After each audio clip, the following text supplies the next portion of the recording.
You are watching Magic Box Entertainment.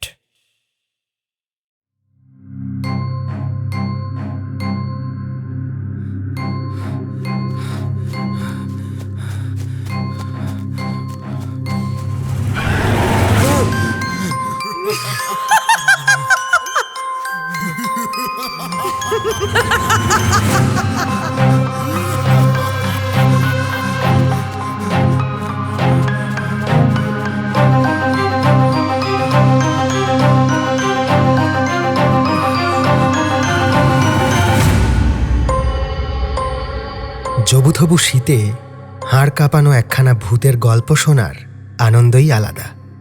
আর সেই ভয়ানক আনন্দ কানে কানে আপনাদের মনে পৌঁছে দিতে আমাদের এবারের নিবেদন অনামিকা রচিত গল্প শ্মশান ধারের পোড়ো বাড়ি। আমরা প্রতি সপ্তাহে আপনাদের জন্য নিয়ে আসি ভৌতিক রোমাঞ্চকর গল্পের ঝুলি। গল্পগুলো সময় মতো শুনতে আমাদের চ্যানেলটি সাবস্ক্রাইব এবং বেল আইকনটি ক্লিক করে নোটিফিকেশান অন করে রাখুন। শুরু হচ্ছে অনামিকা রচিত গ্রাম্য ভৌতিক গল্প শ্মশান ধারের পোড়ো বাড়ি।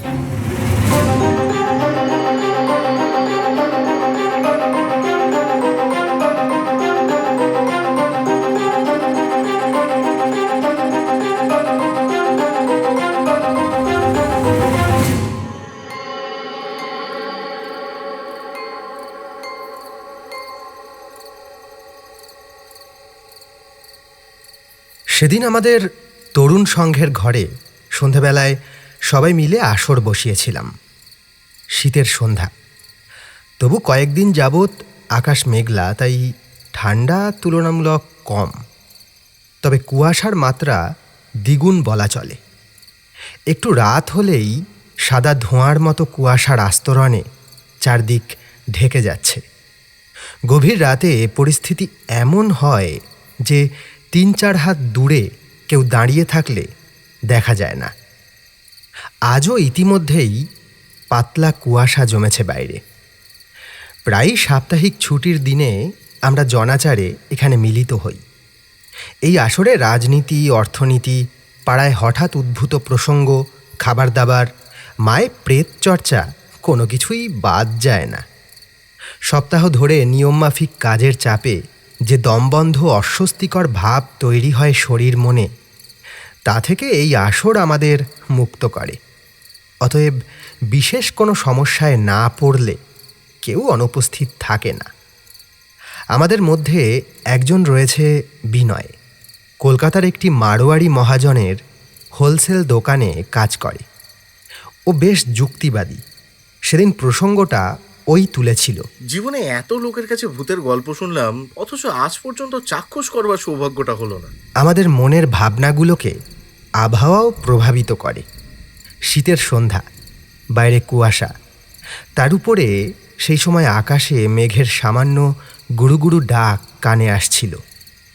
মুষলধারে না হলেও এক পশলা বৃষ্টি যে আসন্ন, তা আমরা সকলেই বুঝতে পারছিলাম।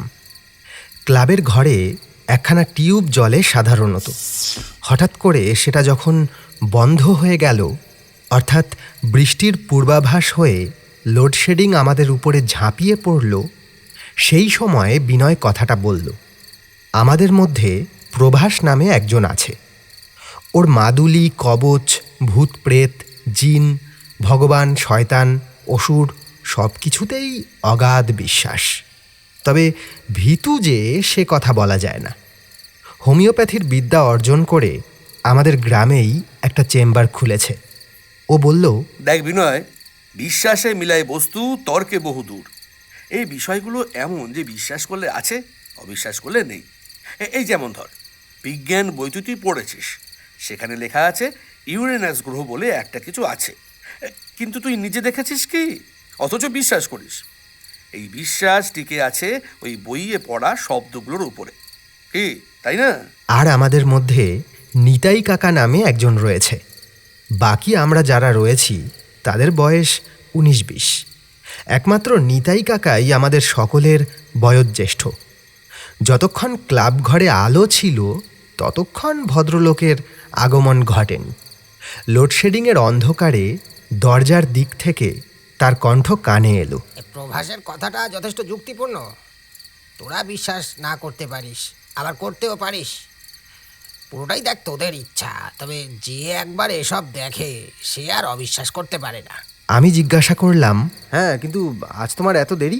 আরে অনেকক্ষণ ধরেই মনে হচ্ছে বৃষ্টিটা এই আসবে এই আসবে, তা বের হবো কিনা ভাবছিলাম, আর শেষমেশ। বসো বসো। অন্ধকারে আমার ডান দিক থেকে একটা দেশলাই বাক্সের শব্দ কানে আসতে বুঝলাম বিনয় মোমবাতি জ্বালানোর উপক্রম করছে। ঠিক এমন সময় নিতাই কাকা আবার বলল, বিনয়, আলো জ্বালাস না।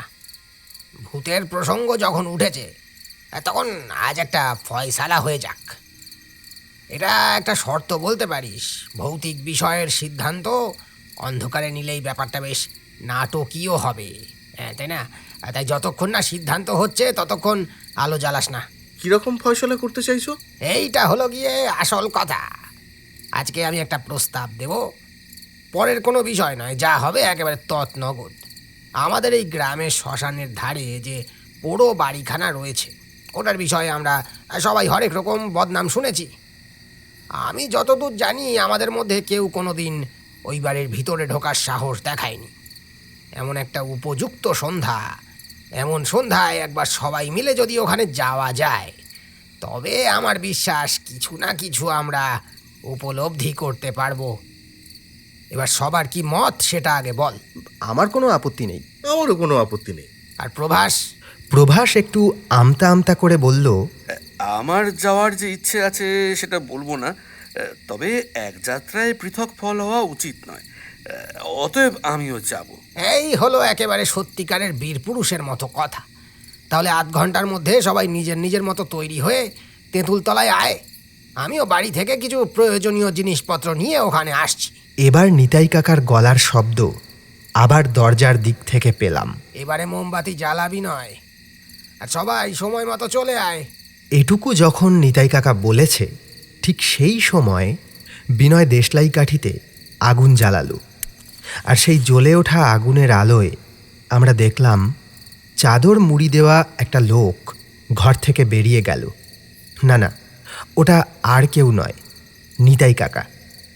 আসর আপাতত ভেস্তে গেল ঠিকই, তবে নতুন একটা অভিজ্ঞতা হবে এই উৎসাহে আমরা সবাই তখন রীতিমতো উত্তেজিত। জায়গাটা তো খুব একটা পরিষ্কার পরিচ্ছন্ন নয়, কি কি নেব বলতো? আর কিছু না নিলেও চলবে, অন্তত একটা টর্চ নিস, একটু পরেই তো ফিরে আসবো। এরপরে আর বিশেষ কিছু কথা যে হয়েছে আমাদের মধ্যে তেমনটা নয়। অতপর প্রত্যেকেই নিজের বাড়িতে ফিরে এলাম। সামান্য প্রস্তুতি সেরে টুকিটাকি জিনিসপত্র সঙ্গে নিয়ে টর্চের আলো ফেলে এগিয়ে চললাম তেঁতুলতলার দিকে। সঙ্গে একটা ছাতাও নিয়েছি। ইতিমধ্যে ২-১ ফোঁটা বৃষ্টি পড়তে আরম্ভ করেছে, অতএব সেটা মেলে মাথায় দিলাম। ভৌতিক অভিযানের একেবারে উপযুক্ত সময় এটা। শিরশিরে ঠান্ডা, টিপটিপ বৃষ্টি, তার উপরে সৌভাগ্য কিংবা দুর্ভাগ্যক্রমে যদি ভূত বাবাজির দেখা পেয়ে যাই, তবে তো সোনায় সোহাগা। সে যে লোডশেডিং হয়েছে, এখনও পর্যন্ত ফিরে আসার নাম নেই। সেটা অবশ্য একদিক থেকে ভালোই। এই ফাঁকে নিতাই কাকার একটু পরিচয় দিই। একটা মুদি দোকান আছে কাকার, বয়স 50-এর কোটায়, স্ত্রী এবং এক ছেলে এক মেয়ে নিয়ে ছোটোখাটো সংসার। লোকটা এই অঞ্চলটাকে জন্মাবধি দেখছে, অতএব অভিজ্ঞতার ঝুলি এবং তথ্যের ভাণ্ডার তার কাছে অফুরান। কাকার চেহারা একটু অদ্ভুত ধরনের, লিকলিকে রোগা, উচ্চতা খুব বেশি না হলেও একটু কুঁজো হয়ে হাঁটে। গায়ের রং শ্যামলাই বলা চলে। মাথায় চুল আছে, তবে তা তালু থেকে সরে কানের আশেপাশে সামান্যই অবশিষ্ট। চুল না থাকলেও কাকা মাথায় জবজবে করে সর্ষের তেল মাখে, ফলে চুলহীন তালু আলো পড়লে একেবারে চকচক করে। তবে এখন সেই এলাকা বিখ্যাত টাক দেখার কোনো সুযোগ নেই। পিছন থেকে আজ যখন ক্লাবে বসে কাকাকে দেখেছিলাম, তখন মাথার উপরে মুড়ি দেওয়া ছাই রঙের একটা চাদর ছিল। প্রত্যেক শীতকালে এমন চেহারাতেই লোকটাকে দেখা যায়। ঠান্ডা যতই প্রবল হোক, সকাল সন্ধ্যা লোকটা চাদর মুড়ি দিয়েই কাটিয়ে দেয়। ছাতা মাথায় দিয়ে তেঁতুলতলায় পৌঁছে দেখি সবাই চলে এসেছে। এমনিতেই এই জায়গাটা অন্ধকার, তার উপরে লোডশেডিংয়ের ফলে দূর দূরান্তেও কোনো আলো নজরে পড়ছে না। অন্ধকারে অশরীরী ছায়ার মতো আমরা কজন এগিয়ে চললাম। আমাদের সামনে সামনে চাদর মুড়ি দেওয়া যে কুঁজো মূর্তিটা চলেছে, সেটা নিতাই কাকা। জায়গাটা এখান থেকে কিছুটা দূরেই বলা যায়। ধীরে সুস্থে হাঁটলে প্রায় 15 মিনিট লাগে পৌঁছাতে। গ্রামগঞ্জের ব্যাপার, ওই বাড়ি সম্পর্কে অনেকেই অনেক কথা বলে। সূর্য ডোবার পর ওই বাড়ির পাশ দিয়ে যাতায়াতের সময় অনেকেই নাকি খিলখিল হাসি, নুপুরের শব্দ ইত্যাদি অনুভব করেছে। অনেকে আবার বলে কেউ নাকি পিছনে পিছনে অনুসরণ করে, কিন্তু পিছন ঘুরে কাউকেই দেখা যায় না। ফলত মানুষজন বাড়িটাকে একরকম এড়িয়েই চলে। তবে মোটামুটি সবাই বাড়িটার যে ইতিহাস বলে তা এমন: বহু বছর আগে কোনো বিত্তশালী পরিবার ওই বাড়িটি তৈরি করেছিল। সে সময় এই অঞ্চলে ডাকাতের খুব উৎপাত ছিল। যেখানে দালান বাড়ি একেবারে নেই, সেখানে এমন একটা বাড়ি দেখে স্বাভাবিকভাবেই বিষয়টা ডাকাত দলের নজরে পড়ে। এক রাতে নাকি হঠাৎ করে ওই বাড়িতে দলবল সমেত আক্রমণ করে সোনাদানা, টাকা পয়সা সব লুটপাট করার পর বাইরে থেকে দরজা বন্ধ করে বাড়িতে আগুন ধরিয়ে দেয় ডাকাতের দল। পরিবারের সবাই ওই বাড়িতেই আগুনে পুড়ে মারা যায়। তারপর থেকে বাড়িখানা ওভাবেই পড়ে আছে। বছরের পর বছর কেটেছে, আর লোকমুখে বিভিন্ন অবিশ্বাস্য অলৌকিক কথাবার্তা ছড়িয়েছে। তার কতটুকু সত্যি জানি না, তবে অনেকটাই যে মিথ্যা গুজব তা আন্দাজ করতে পারি। কুয়াশাচ্ছন্ন রাতে টর্চের আলো ফেলতে ফেলতে ছাতা মাথায় যখন বাড়িটার আগে শ্মশানের পাশ থেকে 4 জনে যাচ্ছি, তখন আমার গা কেমন ছমছম করছিল।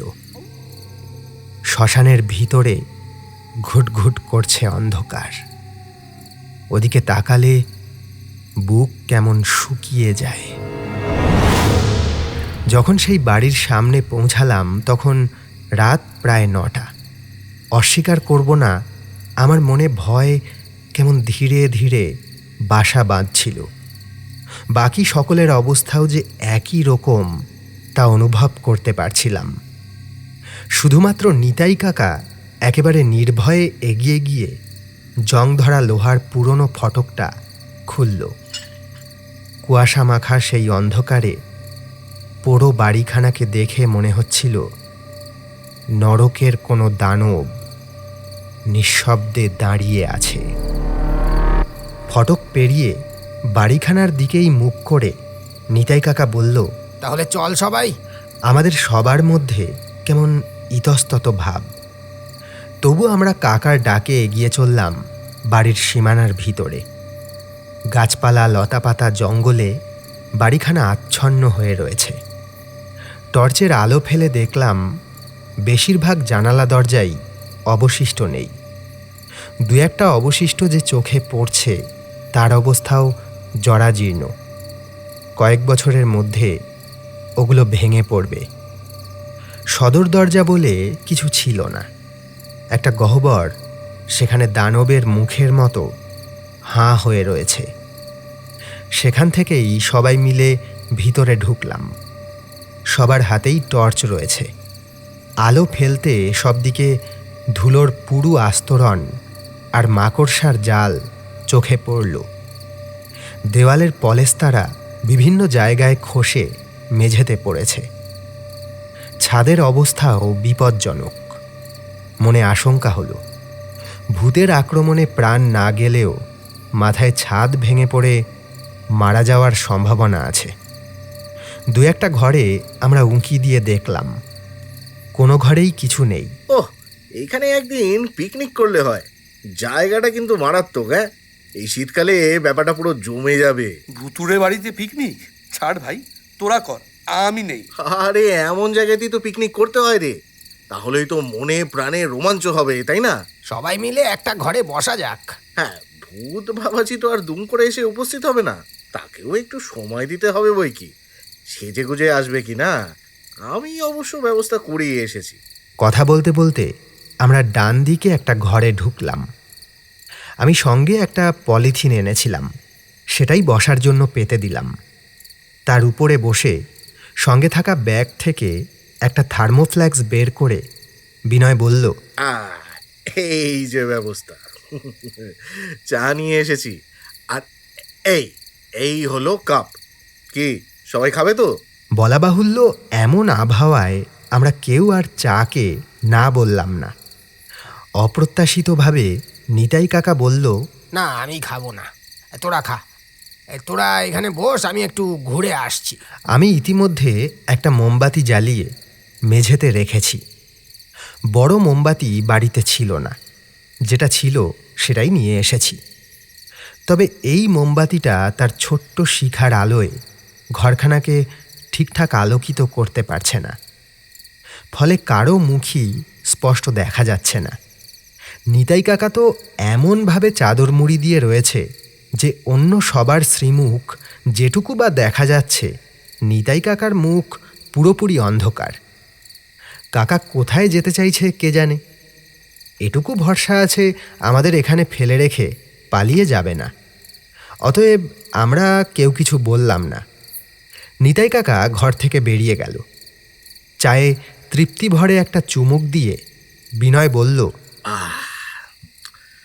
না, এ বড় বিরক্তিকর।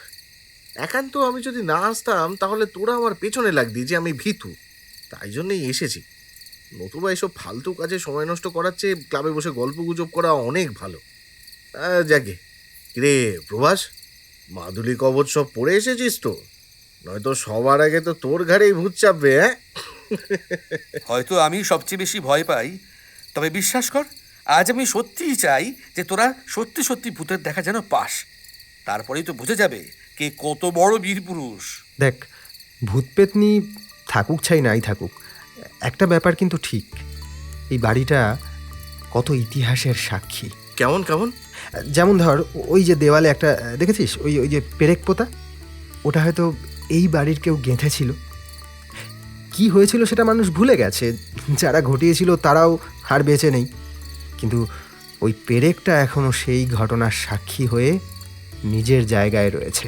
বাবা, তোর মধ্যে তো সাহিত্যিক জেগে উঠছে। হ্যাঁ হ্যাঁ হ্যাঁ, দুটো কথা গুছিয়ে লিখলে কিংবা ওই বলতে পারলেই যদি কবি সাহিত্যিক হওয়া যেত, তাহলে তো এই বাংলার ঘরে ঘরে রবীন্দ্রনাথ রে। তা যা বলেছিস। এই কাকা কোথায় গেল রে? কে জানে।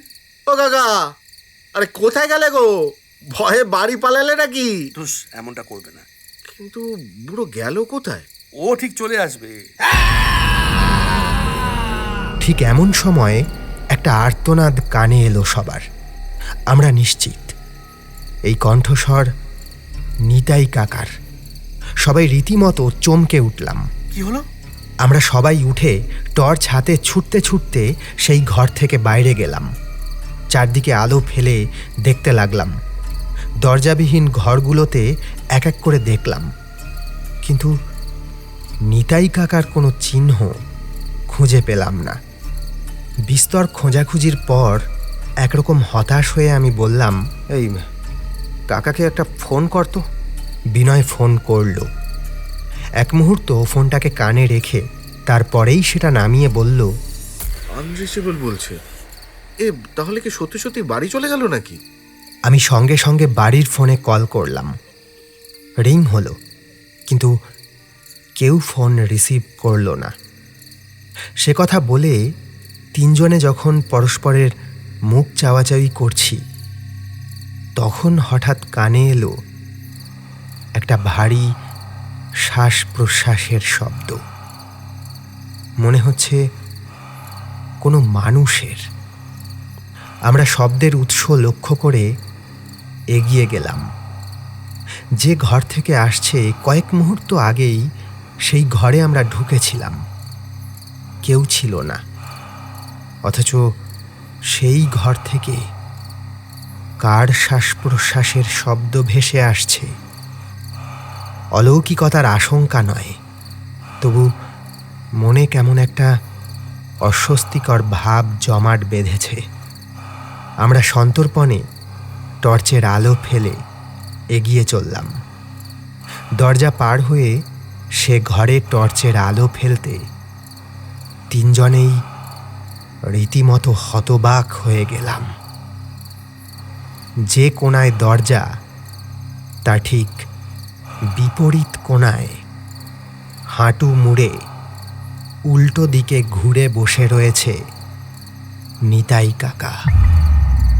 ওটা যে নিতাই কাকা তা বুঝলাম চাদরখানা দেখে। নিতাই কাকার শ্বাস প্রশ্বাসের শব্দই আমাদের কানে আসছে, কিন্তু এমন অদ্ভুত শোনাচ্ছে কেন সেই শব্দ? ও কাকা! কাকা, ও কাকা! আমরা ডাকলাম, কিন্তু কোনো সাড়া শব্দ নেই। শুধুমাত্র শ্বাস প্রশ্বাসের শব্দ বিরামহীনভাবে কানে আসছে। কিন্তু কাকা যেন পাথরের মূর্তির মতো স্থির হয়ে রয়েছে। আমরা তিনজনেই একেবারে কাছে এগিয়ে গেলাম। যখন হাত দেড়েক দূরত্বে দাঁড়িয়ে রয়েছি, ঠিক সেই সময় এমন এক ভয়াবহ ঘটনা ঘটল যে আমার শরীর জুড়ে শীতল শিহরণ বয়ে গেল। আমার সঙ্গীদের অবস্থাও যে অনুরূপ তা অনুভব করতে পারলাম। চোখের সামনে দেখলাম কাকার শরীরটা স্থির, অথচ চাদর মুড়ি দেওয়া মাথাখানা ধীরে ধীরে ঘুরতে ঘুরতে আমাদের দিকে ফিরল। চাদরের জন্য মুখখানা তখনও দেখা যাচ্ছিল না। এবার সেই মাথাটা সামান্য উপরে উঠল এবং সেই সঙ্গে মাথার উপর থেকে চাদরখানা খসে পড়ল। দেখলাম একটা ঝলসানো বিভৎস ভয়াবহ মুখাবয়ব। চামড়া এমনভাবে পুড়ে গেছে যে চোখের মণি দুখানা আলগা হয়ে কোটরে আটকে রয়েছে, যেন সামান্য নড়াচড়া হলে সে দুখানা খসে মাটিতে পড়বে। গালের এক পাশে মাংস নেই, সেখান থেকে দাঁতের সারি দেখা যাচ্ছে, যেন ঝলসে গালের মাংস ঝরে পড়েছে। আমরা হতভম্বের মতো স্থির হয়ে রয়েছি। ঠিক এমন সময় দরজার দিক থেকে এক মহিলা কণ্ঠের অট্টহাসি আমাদের থমকে যাওয়া চিন্তা শক্তিকে আঘাত করল। তিনজনেই চমকে উঠে সেদিকে মুখ ফিরালাম। পরক্ষণেই কাকার দিকে মুখ ফিরিয়ে দেখি সেখানে কিচ্ছু নেই।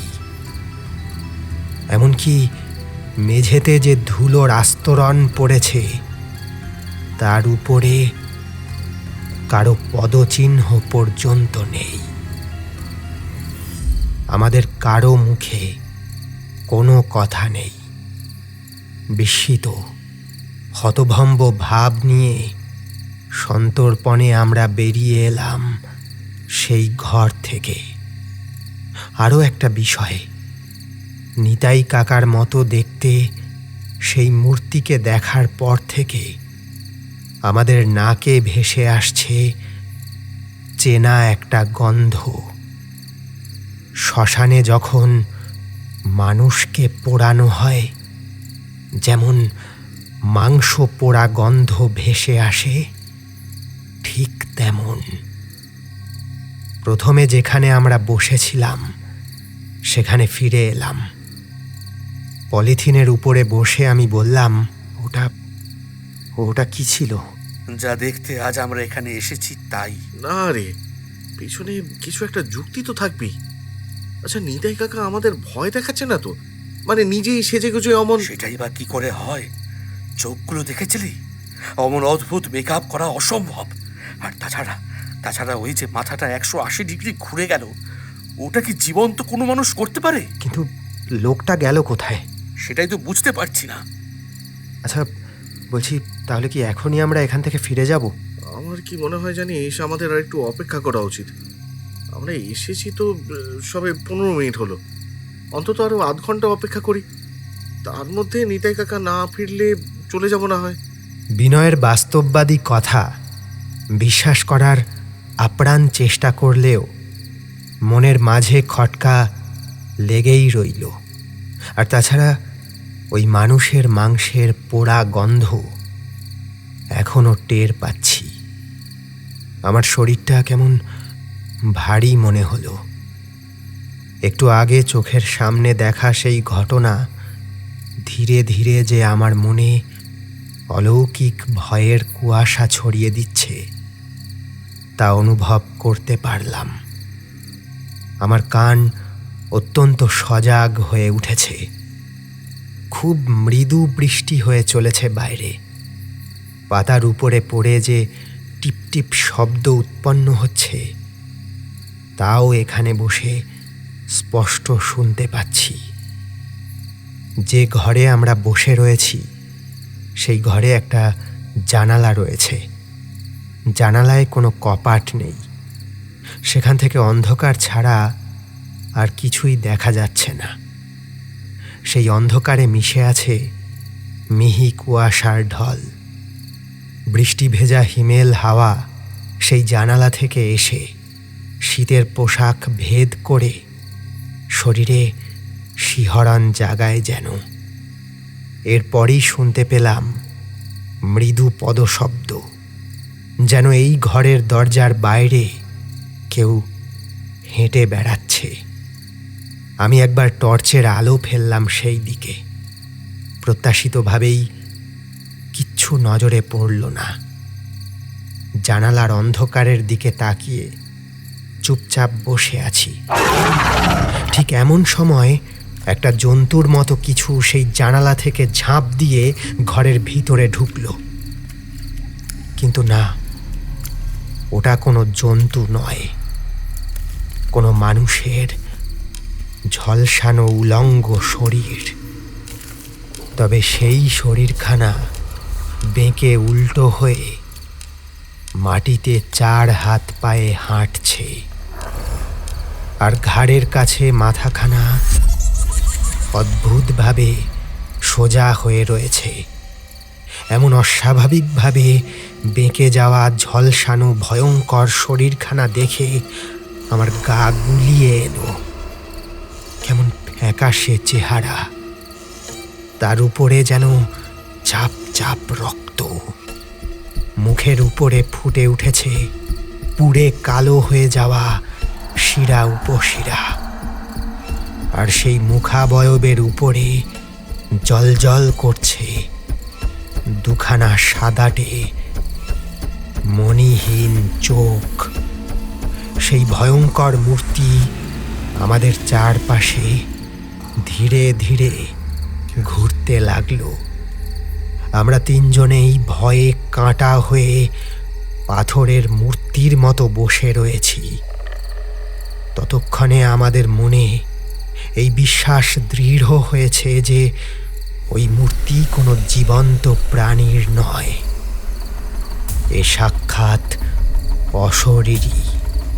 হঠাৎ করে সেই কদাকার ভয়ঙ্কর মূর্তি বিনয়ের উপরে ঝাঁপিয়ে পড়ে ওকে টানতে টানতে নিয়ে মুহূর্তের মধ্যে সেই ঘরের দরজা থেকে বাইরে বেরিয়ে গেল। আমরাও সচকিত হয়ে সঙ্গে সঙ্গেই বাইরে গেলাম। কানে ভেসে এলো শুধুমাত্র বিনয়ের আর্ত চিৎকার। সে চিৎকার দূর থেকে আরো দূরে মিলিয়ে যাচ্ছে।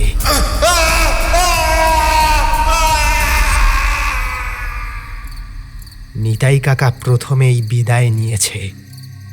তারপর ওই অদ্ভুত মূর্তি বিনয়কে কোথায় নিয়ে গেল। এখন অবশিষ্ট রয়েছি আমি আর প্রভাস।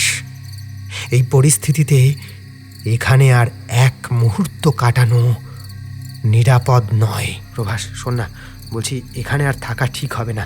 চল চল, গ্রামের দিকে গিয়ে লোকজন ডেকে নিয়ে এসে ওদের খুঁজতে হবে। ভূত দেখার শখ মিটে গেল তো? আমি প্রথমেই বারণ করেছিলাম, সব জিনিস নিয়ে ছেলেখেলা করা উচিত নয়। এখন চল চল চল। আমরা দুজনেই সেই সদর দরজার গহ্বরের দিকে এগিয়ে গেলাম। দুজনেই হতবাক হয়ে গেলাম দেখে এই আধ ঘন্টা আগেও যে দরজায় কোনো কপাট ছিল না, এখন সেখানে ভারী কাঠের নকশা করা কপাট আটকানো রয়েছে। আমরা দুজনে সেই দরজার কপাট ধরে অনেক টানাটানি করলাম, কিন্তু কোনোভাবেই সেটাকে খোলা গেল না। এ অসম্ভব কি করে ঘটছে? আমরা যে ঘরে বসেছিলাম সেই ঘরের জানালায় কোনো কপাট ছিল না। ওদিকে গেলাম ওখান থেকে বেরোনোর ইচ্ছে মনে নিয়ে, কিন্তু আশ্চর্য, সেখানেও ইতিমধ্যে মজবুত কপাট উপস্থিত হয়েছে এবং সেটাও এমনভাবে আটকে রয়েছে যে কোনোভাবেই খোলা গেল না। আমরা বিভিন্ন দিকে ছোটাছুটি করে দেখতে লাগলাম কোথা থেকে বেরোনো যায়, কিন্তু যে বাড়ির প্রায় সব দরজা জানালা নিশ্চিহ্ন হয়েছিল সে বাড়ির কোনো দরজা জানালা এখন আর খোলা নেই। কোথাও এমন কোনো জায়গা নেই যেখান থেকে বাইরে যাওয়া সম্ভব। আমি আমার ফোনটা বের করে বিভিন্ন লোককে কল করার চেষ্টা করলাম, কিন্তু কারো কাছেই আমার কল পৌঁছালো না। তারপর মোবাইলটার দিকে ভালো করে তাকিয়ে দেখি কোনো নেটওয়ার্ক নেই। এমন সময় একটা আর্তচিৎকার আমাদের কানে ভেসে এলো। উৎস লক্ষ্য করে ছুটতে ছুটতে সেখানে পৌঁছে দেখলাম মেঝেতে অজ্ঞান হয়ে পড়ে রয়েছে বিনয়। ওর সারা শরীরে ছড়িয়ে ছিটিয়ে লেগে রয়েছে রক্ত।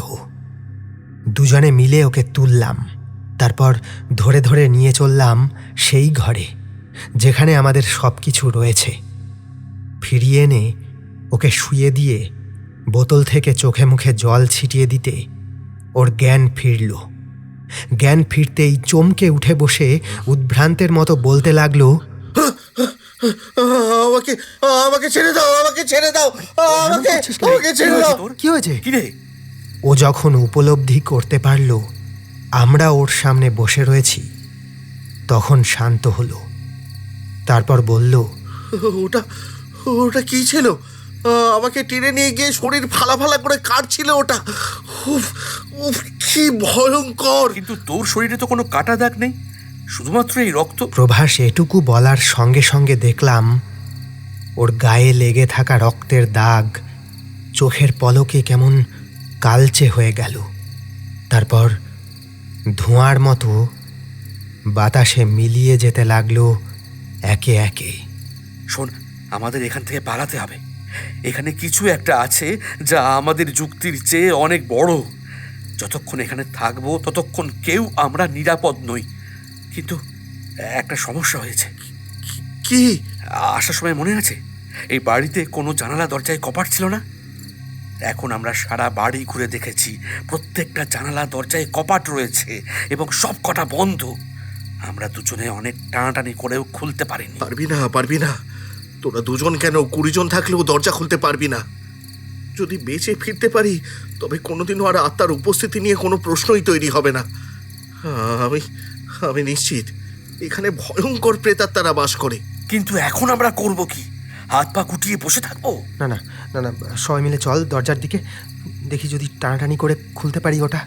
তিনজনে এগিয়ে গেলাম সদর দরজার দিকে, কিন্তু দরজা পর্যন্ত পৌঁছাতে পারলাম না, কারণ টর্চের আলোতে দেখলাম দরজার সামনে দাঁড়িয়ে আছে 5খানা অবয়ব।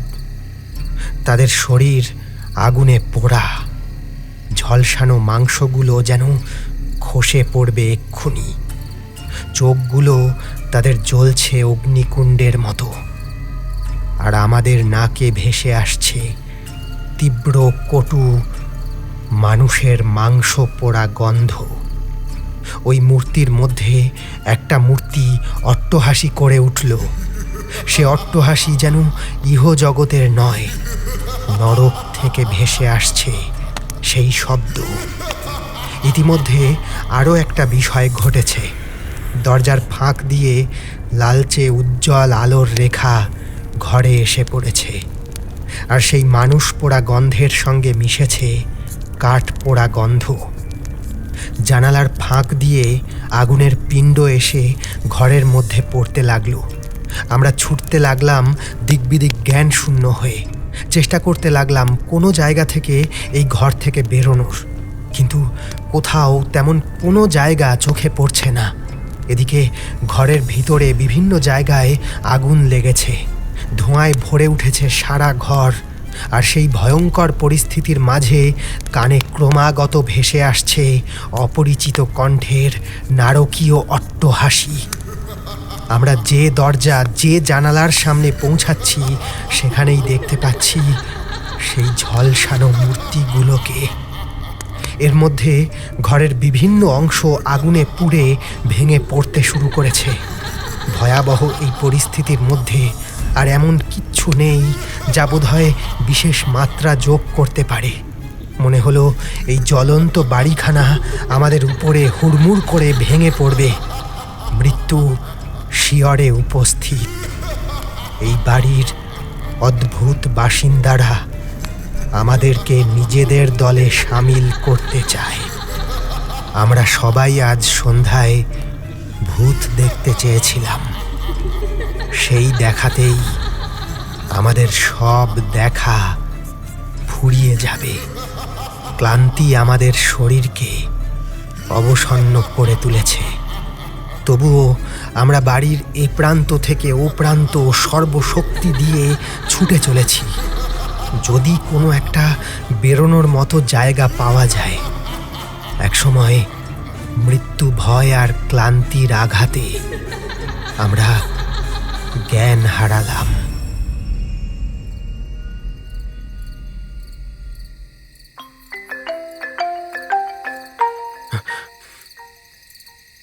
মোবাইল ফোনটার শব্দে আমার জ্ঞান ফিরল। টর্চটা জ্বলন্ত অবস্থায় মেঝেতে পড়ে আছে। শব্দ পেয়ে ওরাও উঠে বসেছে। এখন অবশ্য এ বাড়িতে আগুন জ্বলছে না। সেই অট্টহাসি আর কানে আসছে না। শীতের রাত্রির নিস্তব্ধতায় সব কিছু শ্মশানের মতো নিশ্চুপ হয়ে আছে। ফোনে একটা কল এসেছে নিতাই কাকার বাড়ির নাম্বার থেকে। কলটা ধরলাম। কথা বলল নিতাই কাকার এক প্রতিবেশী। আমাদের এক্ষুনি নিতাই কাকার বাড়িতে যেতে বলল। আশেপাশে সামান্য কান্নাকাটির শব্দ কানে এলো। ওদের বললাম সে কথা। তারপর জিনিসপত্র যা ছিল সব নিয়ে ফিরতি পথে রওনা হলাম। সেই ভুতুড়ে বাড়ি থেকে বেরিয়ে শ্মশানের ধার দিয়ে যখন তিনজনে হাঁটছি, তখন বুকের ভিতরটা কেমন ঢিপ ঢিপ করছিল। মনে হচ্ছিল আমাদের পিছনে পিছনে কেউ হেঁটে আসছে।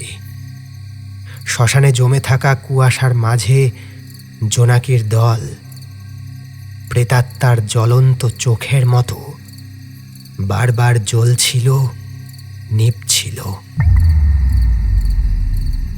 অনেকখানি পথ।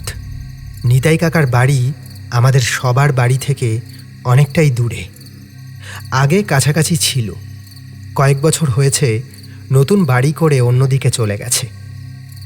আমাদের বাড়ির কাছাকাছি পৌঁছে আমার বাইকটা বের করে তিনজনে মিলে চললাম সেই বাড়ির দিকে। সেখানে পৌঁছে যা জানলাম তাতে আমাদের মন স্বজন হারানোর শোকে কাতর হয়ে উঠল। সেই সঙ্গে আরও একটা ভাবনা মনকে গ্রাস করল। নিতাই কাকার ছেলের কাছেই শুনলাম, কাকা আজ বিকেলের দিকে হঠাৎ অসুস্থ হয়ে পড়ে। সন্ধ্যা 7টার দিকে যখন ডাক্তার এসে পৌঁছায়, ততক্ষণে কাকার আত্মা দেহ ত্যাগ করেছে। অর্থাৎ আজ সন্ধ্যায় যখন চাদর মুড়ি দিয়ে নিতাই কাকা ক্লাবে উপস্থিত হয়েছিল, তখন কাকা আর বেঁচে ছিল না।